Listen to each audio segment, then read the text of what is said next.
क्या आप आपका पैसा बैंक के सेविंग अकाउंट में रखते हो? देखो, हो सकता है आपके नियर फ्यूचर में कुछ रिक्वायरमेंट हो, जैसे कि आप घर खरीदने के लिए प्लान कर रहे हो या गाड़ी खरीदने के लिए प्लान कर रहे हो या फिर किसी वेकेशन के लिए प्लान कर रहे हो। तो इसके लिए कुछ लाख रुपए हो सकते हैं जो आपने अपने सेविंग बैंक अकाउंट में रखे होंगे। ये शॉर्ट टर्म के लिए जो भी पैसा हमारे सेविंग बैंक अकाउंट में रहता है, उससे भी हम अच्छा खासा रिटर्न कमा सकते हैं। तो आज का वीडियो आपके लिए है जो सेविंग अकाउंट में पड़े हुए पैसे से भी अच्छा खासा रिटर्न कमाने में आपकी मदद करेगा। बैंक का सेविंग अकाउंट हमें कितना रिटर्न देता है? अगर हम HDFC में देखें तो HDFC बैंक हमारे सेविंग अकाउंट पे 2.5% का एनुअल रिटर्न देता है। अगर आप SBI की भी बात करें तो SBI भी हमारे पैसे पे एनुअली 2.5% का रिटर्न दे देता है। और यही पे प्रॉब्लम भी है, हमारा पैसा अगर हम हमारे बैंक के सेविंग अकाउंट में पड़ा रहने देते हैं तो दिन ब दिन उसकी वैल्यू कम होती जाती है। अगर हम लास्ट के इन्फ्लेशन का भी डेटा देखें तो लास्ट के 10 सालों में 2014 से 2025 तक का इन्फ्लेशन का हम रेट देखें तो वो 3% से लेके 8% तक वैरी होता हुआ हमें नजर आ रहा है। मतलब एवरेज भी पकड़ के चले तो 5% का तो इन्फ्लेशन हर साल बढ़ ही रहा है। और यही रीजन है कि जहां पे अगर आप आपके बैंक अकाउंट में पैसा पड़ा रहने देते हो तो वो दिन ब दिन अपनी वैल्यू कम करता रहता है। फिर यहाँ पे हमारे लिए जो हेल्पफुल होता है वो लिक्विड फंड। ये लिक्विड फंड हमारे लिए 7 से 8% तक का रिटर्न तो जनरेट करके देता ही है। और इसी लिक्विड फंड को हम फ्रेंड भी बोलते हैं, क्योंकि ये हमारे लिए दो मेजर बेनिफिट क्रिएट करके देता है। एक तो इसमें हमारी जो भी इन्वेस्टमेंट होती है वो काफी कम रिस्क के साथ होती है, यानी पैसा तो हमारा यहाँ पे सेफ रहता ही है। और जो दूसरा चीज है वो जब भी हम सेविंग अकाउंट से पैसा निकालते हैं उसी तरीके से ऑलमोस्ट उसी तरीके से हम यहाँ से भी अपना पैसा विड्रॉ कर सकते हैं। एक बार इसके रिलेटेड कौन से सवाल होते हैं वहाँ पे ध्यान देते हैं। अगर जब भी लिक्विड फंड में इन्वेस्ट करने जाए तो हमारे पास जो सवाल आते हैं, क्या हमारा पैसा यहाँ पे सेफ है क्या? दूसरा, अगर हमें लिक्विड फंड में इन्वेस्ट करना है तो बहुत सारे लिक्विड फंड्स है, तो कौन से लिक्विड फंड में हम इन्वेस्ट करें, किस तरीके से यहाँ पे हम कंपैरिजन करें? और तीसरा सवाल होता है टैक्सेशन को लेके, क्या म्यूचुअल फंड की तरह ही यहाँ पे भी LTCG STCG एप्लीकेबल होगा क्या, या फिर यहाँ पे टैक्सेशन का कौन सा रूल एप्लीकेबल होगा? ये तीनों सवालों का डिटेल में आंसर आज के वीडियो में आपको मिलेगा। तो वीडियो को पूरा देखें और एक लिक्विड फंड के लिए प्रो इन्वेस्टर आप खुद हो सकते हो, और जो आपके रिलेटिव्स है या फ्रेंड्स है उनको भी गाइड कर पाओगे। तो वीडियो को आपको पूरा देखना है और पसंद आए तो इसे लाइक भी करना है। तो बढ़ते हैं हमारे फर्स्ट सवाल पे कि क्या हमारे लिक्विड फंड में जो इन्वेस्टमेंट है वो सेफ है क्या? अगर सेफ्टी रिलेटेड लिक्विड फंड्स की बात करें और इसके लिए हम एमफी के वेबसाइट पे जाए तो एमफी का वेबसाइट भी हमें यही बता रहा है कि जो भी लिक्विड फंड में इन्वेस्टमेंट है वो कम रिस्क के साथ अवेलेबल है। ये लिक्विड फंड के एसेट एलोकेशन की बात करें तो वो भी एक सेफ्टी का इंडिकेशन देता है। अगर यहाँ की एसेट के एलोकेशन देखें तो हम देख सकते हैं कि जो बॉन्ड्स होते हैं वहाँ पे इनका एलोकेशन होता है। तो जो भी ये बॉन्ड्स में इन्वेस्टमेंट होती है वो बॉन्ड्स कॉर्पोरेट बॉन्ड्स हो सकते हैं या गवर्नमेंट बॉन्ड्स हो सकते हैं, जिनकी देखो अगर आप मैच्योरिटी की टाइम देखोगे तो वो भी 91 डेज तक होता है। और इसके वजह से जो भी यहाँ पे इन्वेस्टमेंट होती है वो काफ़ी सेफ और सिक्योर हो जाती है। एग्जाम्पल के लिए हम एक लिक्विड फंड का एसेट एलोकेशन देख लेते हैं। एग्जाम्पल के लिए ये एक्सिस लिक्विड फंड हम देख सकते हैं। अगर ये फंड का एसेट अलोकेशन देखेंगे तो आप देख सकते हो जो इनका मेजर अलोकेशन है वो कमर्शियल पेपर्स हुआ, सर्टिफिकेट ऑफ डिपॉजिट हुआ या ट्रेजरी बिल्स हुआ, यहाँ पे होता है। और जब भी ऐसे एसेट में इन्वेस्टमेंट होता है तो वो ऑलमोस्ट सिक्योर होता है, क्योंकि इनके रिलेटेड जो रिस्क है वो काफ़ी कम होता है। इनका जो मैच्योरिटी का पीरियड होता है वो भी मैक्स 91 डेज तक का होता है। और इसीलिए इनडायरेक्टली यहाँ पे इन्वेस्ट करने वाले ये जो लिक्विड फंड होते हैं उनका भी जो रिस्क है वो ऑटोमेटिकली कम ही हो जाता है। अगर हम इसका रेटिंग के वाइज भी कंपोजिशन देखें तो मोस्टली AAA या फिर सोवेरियन इक्विवेलेंट जो होते हैं यहाँ पे इसका इन्वेस्टमेंट होता है। जो सोवेरियन इक्विवेलेंट होते हैं उनको तो गवर्नमेंट का बैकिंग होता है, इसके वजह से जो रिस्क है वो ऑलमोस्ट ना के बराबर हो जाता है। तो लिक्विड फंड जो भी ये बॉन्ड्स में भी इन्वेस्ट करता है वो आइदर ट्रिपल ए या AA प्लस लेवल के बॉन्ड्स होते हैं, तो जिसकी वजह से यहाँ पे पैसा डूबने की जो संभावना है वो काफ़ी कम हो जाती है और इसीलिए इसके रिलेटेड जो रिस्क है वो कम बोला जाता है। अभी लिक्विड फंड से एसोसिएटेड जो दूसरा सवाल है वो कंपैरिजन का। अगर मुझे लिक्विड फंड चूज करना है तो कौन से फंड में जाए, उसका कंपैरिजन कैसे करें।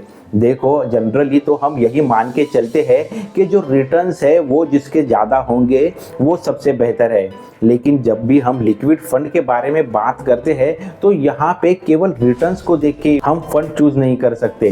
देखो रिटर्न के साथ जो दूसरे इंपॉर्टेंट पैरामीटर्स है वो सेफ्टी और फिर लिक्विडिटी ये भी है, और यही कंपैरिजन के लिए हमें जो हमारे लिए आसान और सिंपल टूल है वो टिकर टिप का वेबसाइट है वो मदद करेगा। हम अलग अलग कंपैरिजन के पैरामीटर से यहाँ पे देखते हैं कि हमारे लिए कौन से ऐसे फंड्स है जो टॉप पे निकल के आते हैं। अगर जो पहला पैरामीटर है वो AUM का, AUM हमारे फंड के लिए कितनी लिक्विडिटी अवेलेबल करके देता है वो समझने में हमें मदद करता है। AUM यानी एसेट अंडर मैनेजमेंट, ये भी बताता है कि कितने सारे इन्वेस्टर्स ये फंड पे रिलाई करते हैं, बिलीव करते हैं, ट्रस्ट रखते हैं। रिसेंटली ये न्यूज़ भी था कि अचानक से लिक्विड फंड्स में जो रिडम्पशन रिक्वेस्ट थे वो बढ़ गए।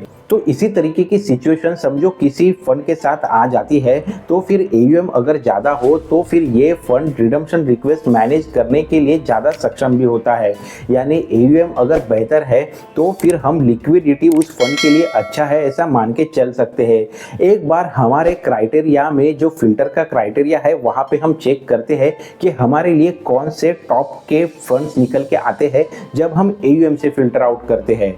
ये टिकर टेप वेबसाइट है और जहाँ पे हमने फ़िलहाल हमारे लिए लिक्विड फंड्स की कैटेगरी सिलेक्ट की है। यहाँ पे हम देख सकते हैं जो भी लिक्विड फंड की कैटेगरी हमने सिलेक्ट की है उसके अनुसार 40 ऐसे लिक्विड फंड्स आ रहे हैं जहाँ पे हम इन्वेस्ट कर सकते हैं। जैसे हमने बात की वैसे AUM के अकॉर्डिंग हम यहाँ पे इनको फ़िल्टर आउट करते हैं। अगर हम AUM के अकॉर्डिंग यहाँ पे फिल्टर आउट करते हैं तो एक मॉडरेट लेवल पे 30,000 करोड़ का तो AUM वो फंड का है ऐसा मान के चलते हैं।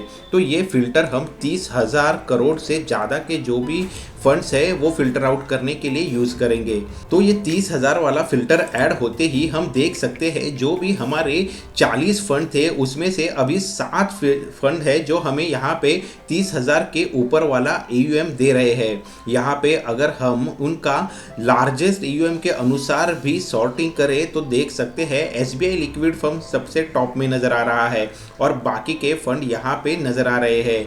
एक्सिस लिक्विड फंड हम देखें तो यहाँ पे वो 6th रैंक पे नज़र आ रहा है जिसका AUM 36,000 करोड़ का है।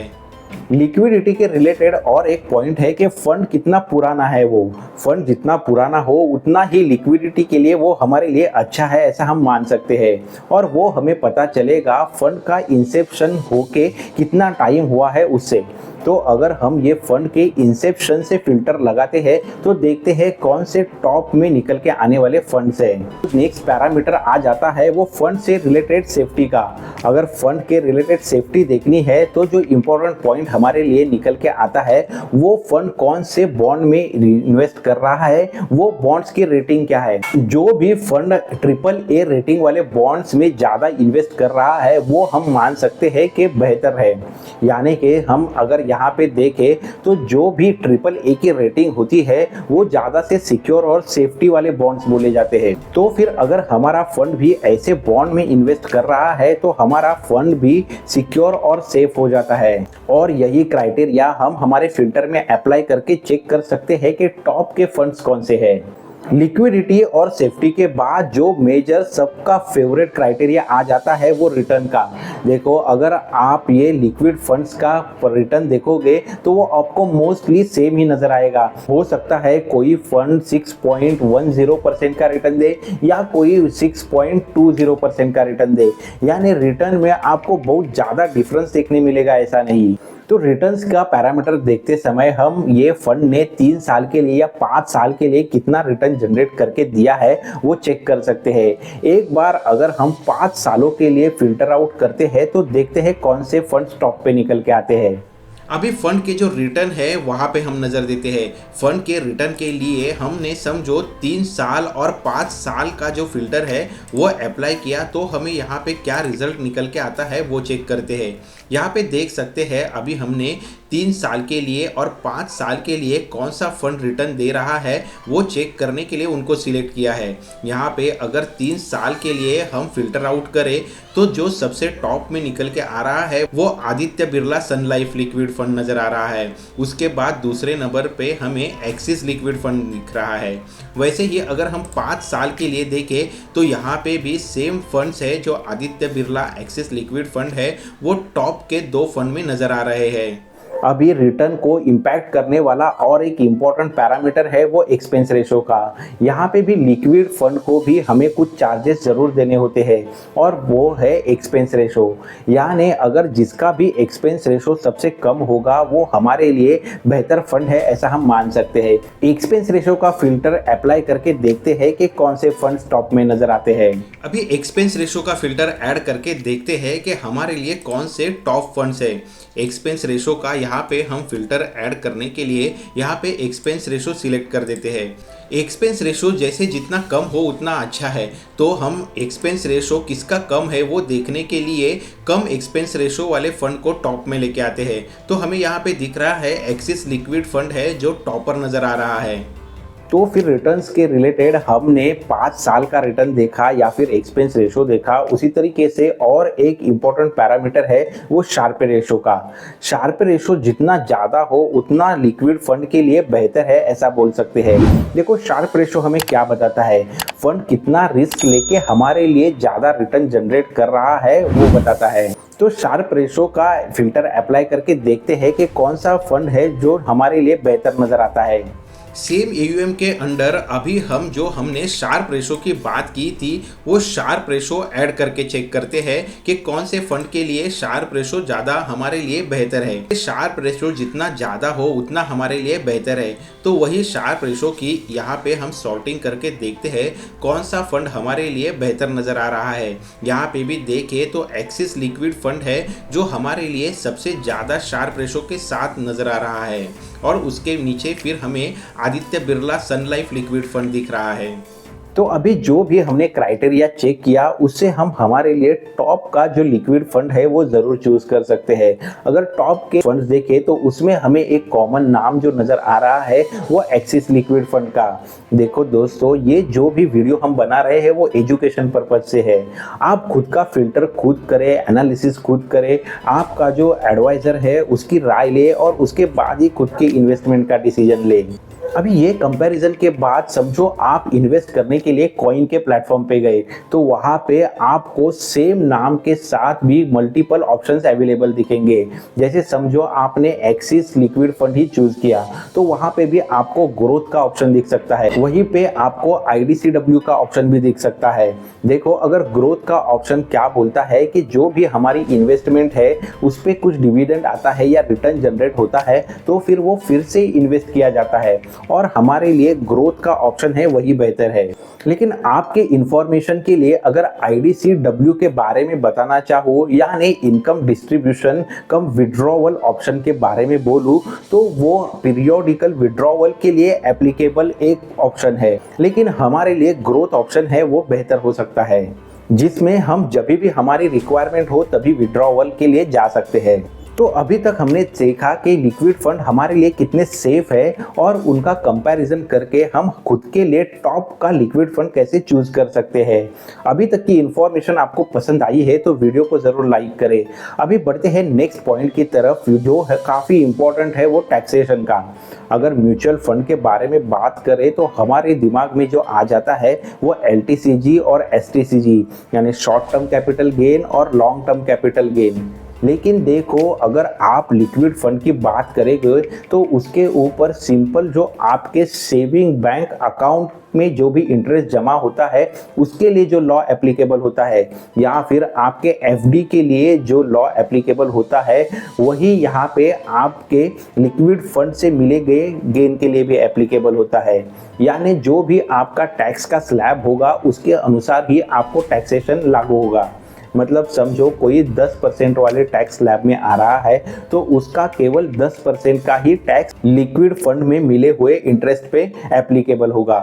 तो जैसे हमारे इक्विटी म्यूचुअल फंड में LTCG या STCG का रूल अप्लाई होता है, वैसा यहाँ पे नहीं एप्लीकेबल होने वाला है। तो ये हमारे लिए एक काफ़ी बेहतर और एडवांटेजियस पॉइंट है जिसको हमें दिमाग में रखना काफ़ी महत्वपूर्ण हो जाता है। तो आज का ये वीडियो देखने के बाद मुझे पूरा विश्वास है कि आप आपके पैसों को केवल सेविंग अकाउंट में पड़ा न रहते देते हुए उसको लिक्विड फंड में काम पे लगाते हुए उससे ज़्यादा रिटर्न जनरेट कर पाओगे। देखो, ऐसे ही इन्वेस्टमेंट रिलेटेड हो या फिर मनी कंसेप्ट हो या फिर फाइनेंस अपडेट हो, इनके रिलेटेड इंफॉर्मेटिव और नॉलेजेबल वीडियोस इस चैनल पे आते रहते हैं। तो आप ये चैनल को ज़रूर सब्सक्राइब करें। जल्दी मिलते हैं नेक्स्ट नॉलेजेबल इंफॉर्मेटिव वीडियो में। Thanks for watching.